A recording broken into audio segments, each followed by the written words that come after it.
창세기 43장은 기근으로 야곱의 아들들이 베냐민을 데리고 이집트로 떠나 요셉을 만나게 되는 내용입니다.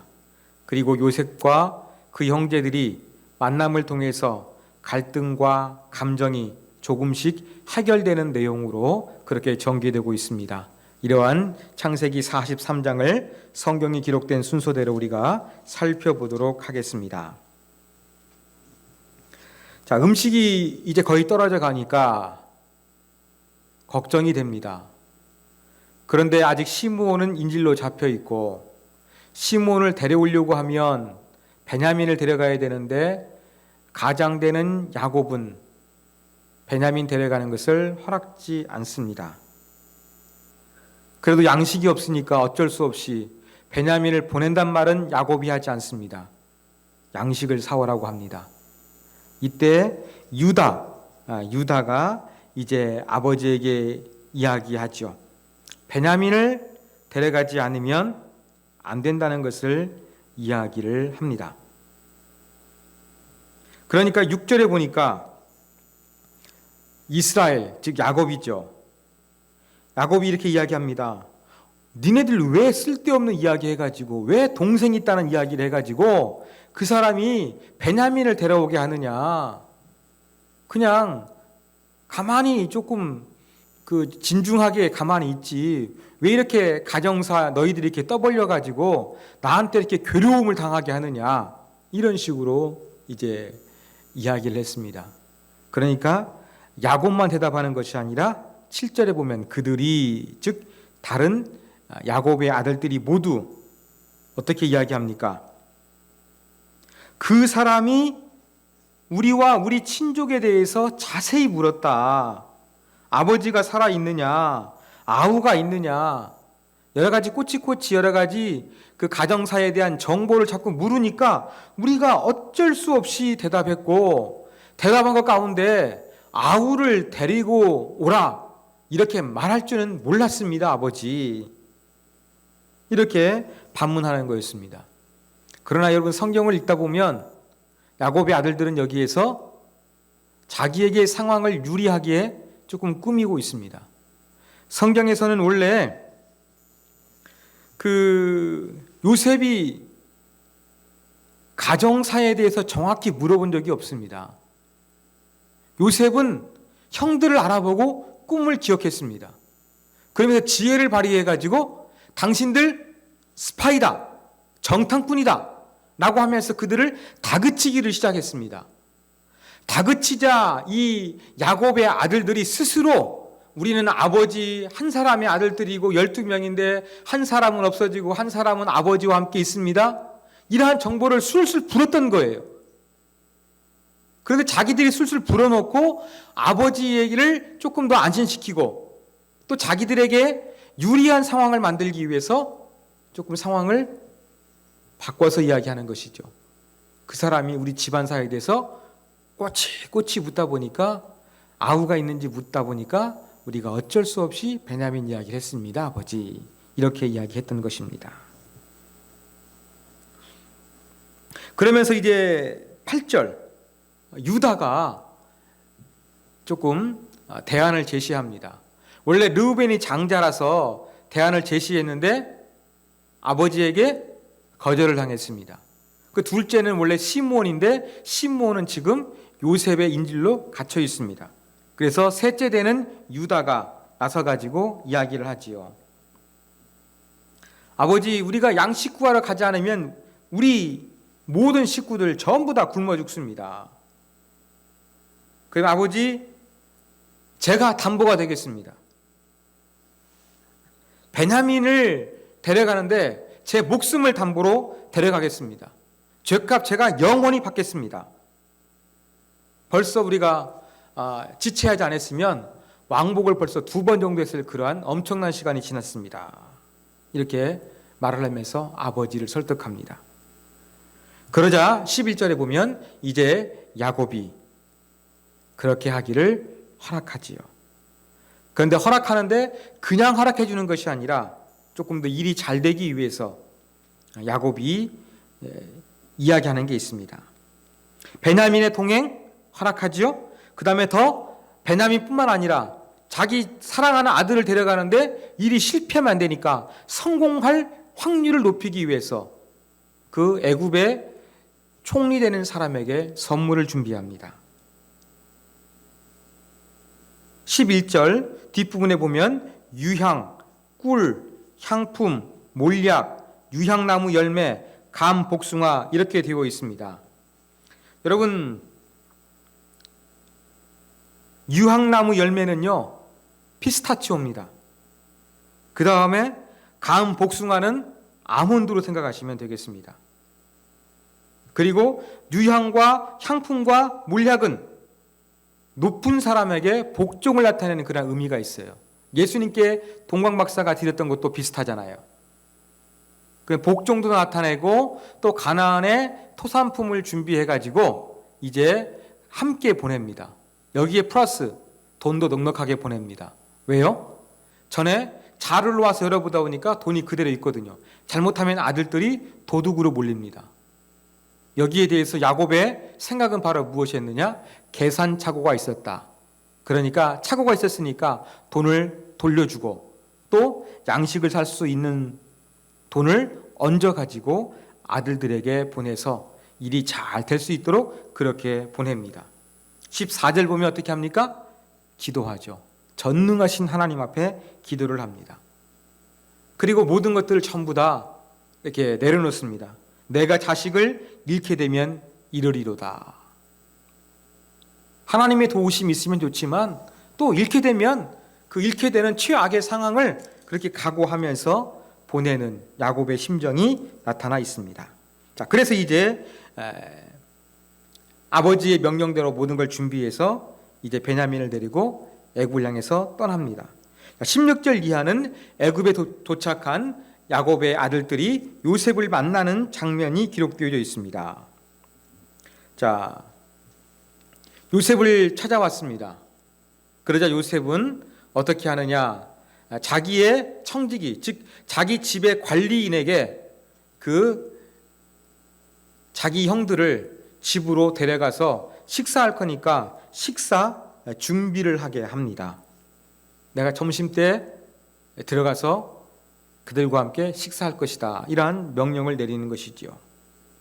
그래서 이제 요셉의 집의 관리인은 형들을 데리고 요셉의 집으로 갑니다. 자, 이때 요셉의 형제들, 즉 형들의 마음 어땠을까요? 아니 다들 식량 구해러 왔으니까 식량만 주면 되는 것인데 자기 집으로 데려가거든요.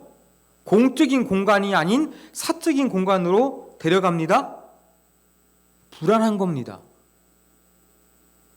양식 얻으러 온 사람 아무 관계도 없는데 그냥 공적인 자리에서 만나면 되는데 사적인 집으로 데려가다 보니까 불안해지는 거예요. 또 불안과 염려가 커질만 했죠. 왜요? 자기들이 거의 가나안 도착해가지고 자루를 열어보니까 곡식값이 그대로 들어있었거든요. 스파이, 정탐꾼으로 몰렸는데 도둑질했던 죄까지 뒤집어 쓰게 생겼습니다. 아, 전에 우리 그 곡식값 자루에 있어가지고 이것 때문에 우리 지금 집으로 데려가서 복수하려는 거 아니야? 우리 전부 다 그 나귀 같은 것도 팔아버리고 우리를 노예로 삼는 거 아니야? 이런 불안한 마음이 있었던 것입니다. 그러면서 이 불안한 가운데 요셉의 그 관리인에게 이야기하죠. 아, 우리가 도착해 보니까 우리 자루에 돈이 있었는데 이것을 전부 다 돌려드리고 다시 우리는 별도의 곡식 살 돈을 가지고 왔다 라고 그렇게 이야기를 합니다.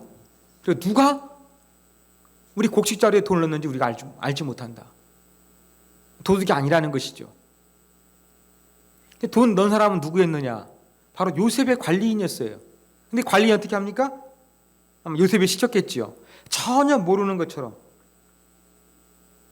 하나님이 재물을 너희 자루에 넣어주신 것처럼 그렇게 이야기하고 받았다고 이야기하고 이제 감옥에 갇혀있는 시므온을 데려와서 풀어줍니다. 그리고 이제 정중하게 손님을 대접하기 위해서 발을 씻겨주고 또 그들의 운송수단인 나귀에게도 먹이를 줍니다. 그러니까 이제 편안한 마음으로, 얼마나 편했는지는 모르겠습니다만, 요셉이 점심때쯤 퇴근해서 돌아오기를 기다리고 있었습니다. 드디어 요셉이 집으로 귀가를 했습니다. 그러니까 요셉의 형제들이 어떻게 합니까? 그들이 집으로 들어가서 예물을 그에게 드리고 땅에 엎드려 절하니 라고 되어 있습니다. 여러분, 사람을 만나가지고 선물을 줄 때에는 인사부터 먼저 하겠습니까? 선물부터 주겠습니까? 일반적으로는요, 선물을 먼저 덥석 건네는 것이 아니라 인사, 절을 먼저 하겠죠. 그렇죠? 일반적으로 그렇습니다. 그런데 요셉의 형제들이 먼저 인사한 다음에 예물을 건네는 것이 아니라 인사도 하기 전에 예물을 먼저 건네고 그 다음에 절을 해요. 이러한 것을 볼 때에 얼마나 그 요셉에 대해서 그 불안한 마음이 들었고 요셉에게 잘 보이고자 하는 그러한 마음이 컸는가를 알 수 있는 대목입니다. 그러니까 요셉은 아버지의 안부를 묻죠. 또 옆에 있는 베냐민을 발견합니다. 그러면서 소자여, 갓난아기 나이 차이가 나더라도 아주 어린애가 아닐 텐데도 불구하고 그렇게 사랑의 마음이겠죠. 아마 그래서 소자여 하나님이 내게 은혜 베푸시기를 원하노라, 그렇게 축복의 말을 건넵니다. 말만 건네는 것이 아니라 감정도 이입되어 있었죠. 30절 보니까 요셉이 베냐민을 보고 축복의 말을 했는데 너무 그 마음의 감정을 주체할 수가 없는 거예요. 급히 울 곳을 찾아 들어가서 웁니다. 그리고 31절 얼굴을 씻고 그 정을 억제했다, 그렇게 이제 표현하고 있는데, 이 억제했다는 표현은 타는 듯한 마음이에요. 타는 듯하는 마음. 그러니까 얼마나 그 동생을 향한 그 사랑의 마음이 그렇게 불타는 것처럼 솟구치 올라가지고 그 자리에 가만히 있을 수가 없던 것이었죠. 그리고 이제 음식을 차리라 그랬습니다. 32절 음식을 차렸는데 세 상을 차렸어요. 요셉에게 한 상, 두 번째 그 요셉의 형제들이 먹을 수 있는 한 상, 세 번째 요셉의 집에 있는 이집트 사람들이 먹을 수 있는 한 상, 세 상을 차린 겁니다. 왜 이렇게 상을 여러 번 차렸을까요? 여러분, 요셉은 고위 관료예요. 그러니까 조금 더 권위를 갖기 위해 가지고 지금 양식을 사오러 온 가나안 사람들과 함께 먹지 않고 또 집안에 있는 하인들과 함께 먹지 않았던 것입니다. 그리고 이제 애굽 사람들과 이 요셉의 형제들도 따로따로 먹는데 이것은 애굽 사람들의 독특한 문화 때문에 그렇습니다.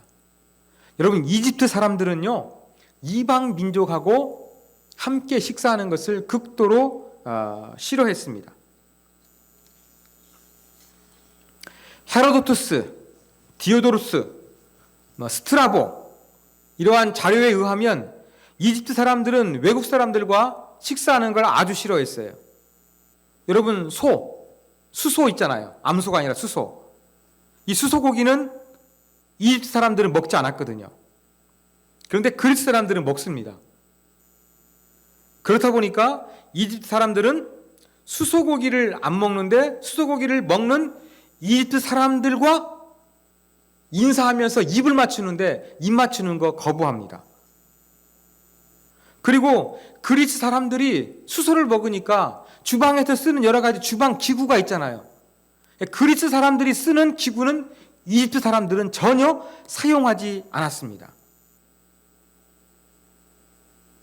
이러한 외국 사람들과 음식을 먹지 않는 독특한 이집트의 관습 때문에 요셉의 하인들과 요셉의 형제들이 함께 식사하지 않고 따로따로 상을 차렸던 것입니다. 그런데 32절에 보면 이방인과 함께 먹으면 부정한다 그랬죠. 단순하게 그냥 기분 나쁜 것이 아니라 이 히브리 원어는요, 혐오, 역겨움이라는 것입니다. 그러니까 이방 민족과 함께 밥을 먹는 것은 아주 혐오스럽고 역겹게 생각했다는 것입니다. 그래서 땅을 따로따로 차린 거예요. 근데 이러한 이집트의 문화가 또 하나님이 선택한 이스라엘 백성들에겐 좋은 기회가 됐죠. 어떤 기회가 됐습니까? 이제 요셉이 총리가 되어가지고 전부 다 야곱과 그의 아들들이 가나안으로 이주하게 되죠. 아니, 이집트로 이주하게 되죠. 그때 고센이란 지역에 머물지 않습니까? 이방인들과 함께 섞이는 거 싫어하고 식사 함께 안 하는 이러한 문화가 있다 보니까 조금 더 자유롭게 또 그들의 문화 가운데 동화되지 않으면서 조금 그 가나안에 돌아갈 수 있는 하나님의 때를 기다리는 좋은 환경을 제공해 주는 그러한 기회도 된다는 것을 우리가 잊지 말아야 되겠습니다. 자, 그리고 이제 식사 자리에 앉았는데 앉을 사람들을 전부 다 테이블을 정해줬어요. 요셉의 형제들이 깜짝 놀란 게 있었는데 그게 바로 무엇이었느냐? 아니, 어떻게 지금 11명이 있는데 10명이죠. 요셉 빼니까 10명이 있는데 11명이죠? 네. 11명이 있는데 나이 순서대로 전부 다 앉히는 거예요. 요셉이 직접 할 일은 없었을 거예요. 아마 집안 관리인이나 그의 하인한테 시켰겠죠. 그들은 깜짝 놀랐을 것입니다. 이상하다. 어떻게 우리 그 태어난 순서대로 테이블을 배치를 했지? 깜짝 놀랐을 거예요. 34절. 그리고 음식을 먹는데 베냐민에게는 음식을 요셉이 따로따로 먹는 것이 아니라 자기 상에 있는 음식을 형제들에게도 갖다 줬어요. 그런데 베냐민에게는 5배를 줘죠.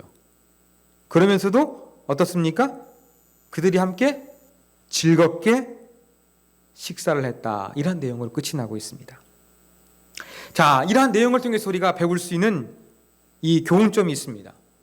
오늘은 성장한다는 것이 무엇인지 여기에 초점 맞춰가지고 우리가 한 주제로 본문을 한번 적용해 보도록 하겠습니다. 여러분, 창세기 43장에 보면은요, 요셉의 형제들은 성숙한 모습들을 조금 보여주고 있습니다. 성숙한 모습, 우리가 3개로 나눌 수가 있습니다. 첫 번째, 유다의 성숙한 모습이에요. 자, 유다의 모습, 창세기 38장에 기록되어 있습니다. 우리가 이미 공부했습니다. 38장에서 유다는, 요셉은 억지로 그 미디안 상인에 의해 가지고 이집트의 노예가 되었지만 유다는 자기 스스로 독립해서 집을 뛰쳐나갔습니다. 그래서 가나안 여인하고 결혼했어요. 이것도 충격적이죠? 그런데 또 자기 아들들이 결혼을 했는데 아들이 막 죽어나갑니다. 막내 아들 죽을까 봐 어떻게 합니까? 다말이란 며느리 수치스럽게 잘 돌보지 않고 그냥 처가로 보내버렸어요. 부르지도 않았어요. 다말이 지혜롭게 유다를 속여가지고 임신을 했죠. 나중에는 유다가 자기 잘못을 인정하죠. 자, 이런 모습 보면 유다의 모습은 결코 좋은 모습이 아니에요. 긍정적인 영향을 끼치는 모습은 절대 아니었습니다. 그런데 43장에 기록된 유다의 모습은 성장했어요. 달라졌어요. 38장에서 유다는 자기 중심적이었어요. 이기적이었어요. 그런데 43장의 유다의 모습은 어떻습니까? 형 르우벤이 아버지 설득하는 거 실패하니까 자기가 설득합니다. 르우벤은 어떻게 했습니까? 자기 2 아들을 담보로 했는데 유다는 자기 목숨을 자체를 담보로 하면서 자기가 희생하겠다. 내가 죗값을 치르겠다. 이렇게 희생하는 마음을 가지고서 아버지에게 다가가서 설득을 합니다. 그리고 44장에 보면은 요셉이 베냐민 보내기 싫어하거든요. 혈육이니까 붙잡아 두고 싶겠죠. 그런데 아버지가 걱정되는 거예요. 베냐민 안 가면 큰일 나거든요. 그러니까 베냐민을 보내시고 내가 직접 인질로 잡게 있겠다. 자청을 합니다. 자원에서 희생을 감수하는 그러한 모습을 보여주고 있는 거예요. 이게 바로 유다의 성숙된 모습입니다. 이기적이고 욕망대로 살았던 이 유다의 모습에서 이제는 희생적이고 가정을 생각하고 아버지를 배려하고 자기의 목숨을 내려놓은 사람으로 성숙해 있는 유다의 모습을 오늘 본문 속에서 볼 수가 있습니다. 자, 두 번째 성숙은 요셉의 모습에서 발견할 수 있습니다. 요셉은 바로 왕에 이어 넘버 2의 권력자가 되었습니다. 못할 게 없었습니다. 요셉의 꿈 해석대로 풍년이 들었고 그 다음에 흉년이 들었습니다. 요셉의 꿈이 맞는 상황에서 요셉의 고난은 아주 막강했을 것입니다. 이 막강하고 바로의 신임을 이용해서 그는 얼마든지 가나안에 사람을 보내서 자기의 아버지에 대해서 사랑하는 동생 베냐민의 근황에 대해서 한번 수소문할 수 있는 기회는 가질 수 있는 상황이었습니다. 그러나 요셉은 그렇게 하지 않았습니다. 우리가 성경을 보면 오늘 본문에 나타난 요셉의 감정을 보면 그는 아버지와 동생 베냐민을 몹시 그리워했습니다. 그렇지만 자기의 감정대로 찾아가서 복수하는 방법, 아버지를 만나는 방법 택하지 않았습니다. 그리고 지금 자기에게 지울 수 없는 상처와 고난을 주었던 형들이 앞에 있습니다. 복수합니까? 괴롭힙니까? 그렇게 하지 않습니다. 물론 완전히 그대로 용서는 안 돼요. 여러분, 용서한다는 것은 시간이 필요합니다. 단번에 되는 게 아니에요. 화해와 용서는 단 한 번에 갑자기 이루어지는 게 아니에요. 시간이 필요하고 과정이 필요한 거예요. 완벽한 용서는 아니다 할지라도 요셉의 모습을 볼 때 자기가 성공해서 감정적으로 식구들을 찾아내가지고 벌하고 괴롭히는 모습 보이지 않지요. 아버지와 베냐민 사랑하는 마음이 있지요. 갑자기 많은 형제들 골탕 먹이거나 괴롭히지 않지요. 이런 거 볼 때에 요셉이 당한 만큼 형들도 한번 당해봐. 이러한 눈에는 눈, 이에는 이 동형복수법을 요셉은 취하지 않는 성숙한 모습을 보여주고 있다는 것입니다. 자, 마지막 세 번째. 나머지 형제들도 성숙한 모습을 보여줍니다. 그 근거가 어디 있느냐? 34절에 있어요. 자, 요 이집트의 국무총리라는 사람이 자기 형제들을 지금 집으로 초대해가지고 식사를 합니다. 그런데 맨 막내 베냐민에게만 먹을 것을 5배를 줘요. 이들에게는 트라우마가 있어요. 왜? 동생들을 사랑해가지고 동생 요셉이 많은 것을 누렸던 트라우마가 있는 거예요. 아, 요셉이 없어지니까 이제는 베냐민이 그 사랑을 받고 있네요. 속으로는 부글부글 하면서 어때요?